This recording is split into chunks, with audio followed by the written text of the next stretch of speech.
कभी सोचा है कि कुछ लोग पैसे को इतनी आसानी से कैसे संभाल लेते हैं, जबकि कई लोग पूरी जिंदगी उससे जूझते रहते हैं? ऐसा क्यों होता है कि ज्यादा कमाने वाले भी कभी-कभी असुरक्षित महसूस करते हैं और वहीं कम कमाने वाले भी पैसे के साथ एक सुकून की जिंदगी जीते हैं? आज हम पैसों के पीछे छिपी इसी साइकोलॉजी को समझने की कोशिश करेंगे। तो चलिए सबसे जरूरी सवाल से ही शुरू करते हैं। आखिर क्यों ज्यादा पैसा हमेशा ज्यादा खुशी की गारंटी नहीं होता? यही वो सवाल है जो मॉर्गन हाउसल की किताब द साइकोलॉजी ऑफ मनी के बिल्कुल सेंटर में है। और इसका जवाब ना इस एक लाइन में छिपा है। पैसा कोई गणित का सवाल नहीं है, पैसा एक तरह का व्यवहार है। सोचिए, अगर पैसा सिर्फ आईक्यू का टेस्ट होता तो दुनिया के सारे जीनियस ही सबसे अमीर होते, लेकिन असल में तो ऐसा है नहीं। तो चलिए इस बात को थोड़ा और गहराई से समझते हैं। असल में पैसा एक दिमागी खेल है जो आपके बैंक अकाउंट में आने से बहुत पहले आपके दिमाग में खेला जाता है। मतलब पैसों के मामले में सफलता इस बात पर कम निर्भर करती है कि कोई कितना जानता है, और इस बात पर ज्यादा कि वो बर्ताव कैसा करता है। तो ये जो विश्लेषण है, ये रातों रात अमीर बनने के तरीकों के बारे में नहीं है, बल्कि ये इंसानी सोच और पैसों के साथ एक शांतिपूर्ण रिश्ता बनाने के बारे में है। अब एक बहुत ही दिलचस्प बात, पैसों को लेकर कोई भी इंसान पागल नहीं होता। हर कोई अपने फैसले अपने तजुर्बों के हिसाब से लेता है, जो उसे बिल्कुल सही लगते हैं। इस स्लाइड को देखिए जरा। मान लीजिए दो लोग हैं जिनकी उम्र और सैलरी एकदम एक जैसी है। एक वो जिसने बचपन में आर्थिक तंगी देखी है, वो सुरक्षा को सबसे ऊपर रखेगा, जमकर बचत करेगा और रिस्क लेने से डरेगा। वहीं दूसरा जो एक स्थिर माहौल में पला बड़ा है, वो ग्रोथ को ज्यादा महत्व देगा, शायद कम बचत करे और रिस्क लेने में उसे कोई दिक्कत नहीं होगी। अब सवाल ये है कि इनमें से कौन सही है? किताब कहती है कोई नहीं, दोनों अपनी अपनी जगह सही है, क्योंकि उनके अनुभव बिल्कुल अलग हैं। और यहीं पर यह जरूरी बात सामने आती है कि हम आर्थिक फैसले तथ्यों या स्प्रेडशीट से नहीं, बल्कि अपनी जिंदगी की कहानियों से लेते हैं। जिसने महंगाई या नौकरी जाने का डर देखा है, उसके लिए सुरक्षा सबसे जरूरी होगी। ये फर्क ज्ञान का नहीं है, ये फर्क यादों का है। और हमारे इन फैसलों पर कुछ अनदेखी ताकतें भी असर डालती हैं, जैसे कि किस्मत और रिस्क।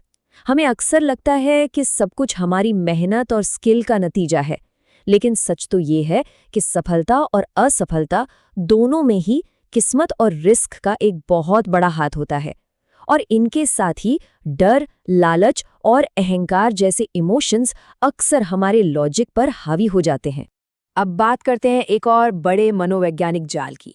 ये है सामाजिक तुलना का जाल और हमेशा और ज्यादा पाने की चाहत।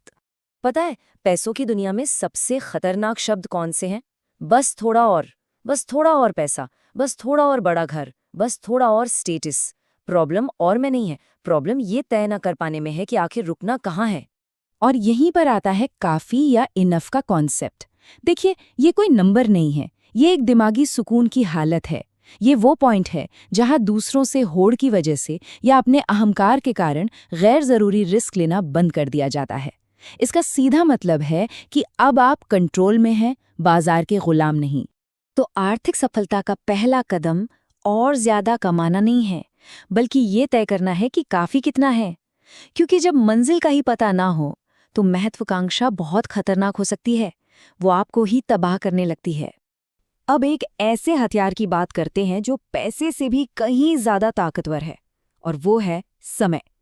असली दौलत तेजी से नहीं बनती, वो समय के साथ धीरे धीरे बनती है। इस स्लाइड पर वॉरेन बफेट की नेटवर्थ का ग्राफ देखिए। उनकी ज्यादातर दौलत, मतलब लगभग 95% दौलत 65 की उम्र के बाद बनी।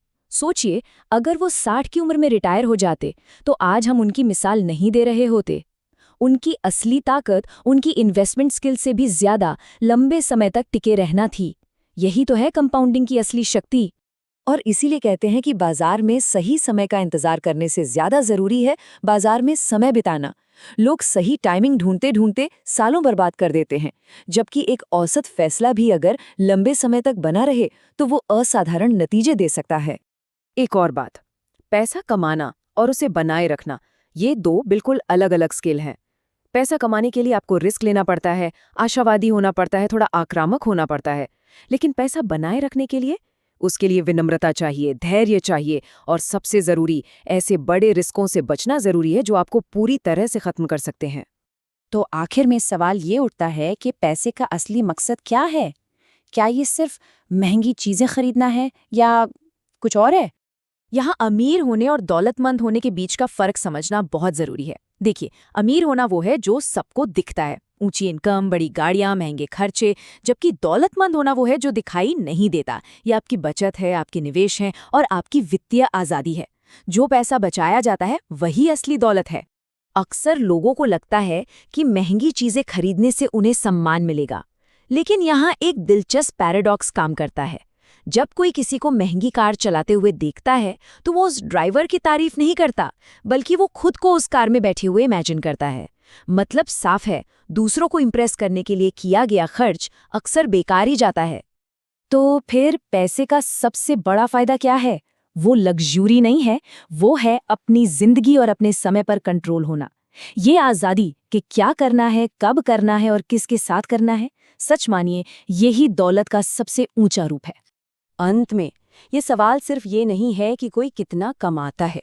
असली सवाल तो ये है, क्या वो इंसान अपने पैसे का मालिक है या पैसा उसका मालिक बन चुका है? क्योंकि दौलत का सही मतलब आज़ादी और मन की शांति से बढ़कर कुछ भी नहीं।